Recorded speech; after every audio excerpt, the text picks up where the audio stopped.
Hello everyone, this is Michael Turner with Michael J. Turner Home Inspections, and we're going to talk about ventilation and heat loss.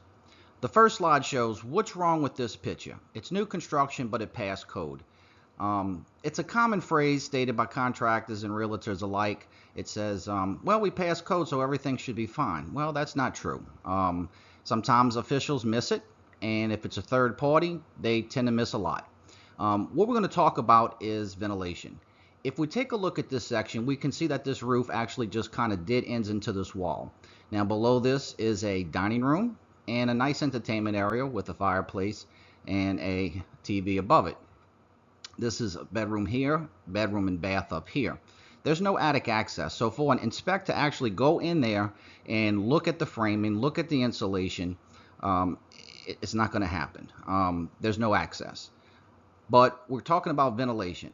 Around this perimeter, there is, at the eaves, we have a fascia, and underneath is the soffit.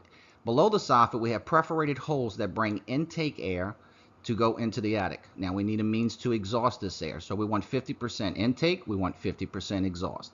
So basically, as the air enters into this attic, we want to be able to exhaust the heat and the moisture that's accumulated inside of this closed space. During inspections on the exterior, I was able to notice that there was no ventilation. However, due to no access inside the home, we were unable to determine the framing conditions. But let me tell you what's going to happen. Basically, we do have perforated holes at the intake where intake air is entering into the attic. It's going to create moisture. The attic is going to get extremely hot, probably up to 160 degrees Fahrenheit, which is basically going to cook your shingles. So a 30-year shingle is now going to last you about 10 to 12 years. Secondly, it can affect the air quality in a home. So we need to get that moisture and we need to get that heat out. It's also going to affect your framing. When moisture gets into wood, it wants to curl, it wants to bend, it wants to bow. I did use a thermal imaging camera inside the home, and I was able to tell that there was no insulation up here at some areas. So as far as the contractor, he's going to have to cut walls open, cut ceilings open to put insulation.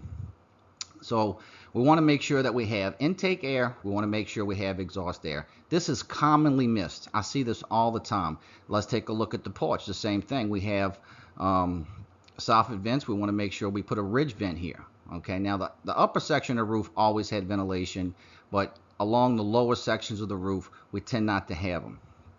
Let's take a look at the next picture. Heat loss, air leaks, and moisture. This is an air handling unit located inside of a closet. Sometimes it's a gas furnace. But either way, whenever our equipment is located inside a closet, we want to make sure we close and seal these areas off. We don't want the hot attic air to come in. We don't want cold air mixing. And any dust particles that accumulate on this unit is going to form some kind of suspected mold growth. Okay, it may be on the metal of the equipment, it may be on the pipe, it may be on the ductwork. Either way, it's going to create some type of condensation where mold or suspected mold can grow. We want to seal off the doors, we want to seal at the unit, we want to close off the attic. Once we seal all these areas off, and if it is a gas furnace, then we're going to have to bring in combustible air. Some may call it a fresh air, and depending on the size of the unit, which is rated in BTUs, British thermal units, will determine what size pipe needs to be brought in for fresh air or combustible air. So let's go ahead and seal these areas up. We can use foam board, we can use duct board, which is usually used by mechanical contractors, drywall, that's a common, tape and float the seams, and then weather stripping at the doors. So let's stop the air leaks, let's stop the moisture, let's stop the heat loss, and let's save some money on our electric bills. That's what I have for you today. Michael J. Turner Home Inspections out.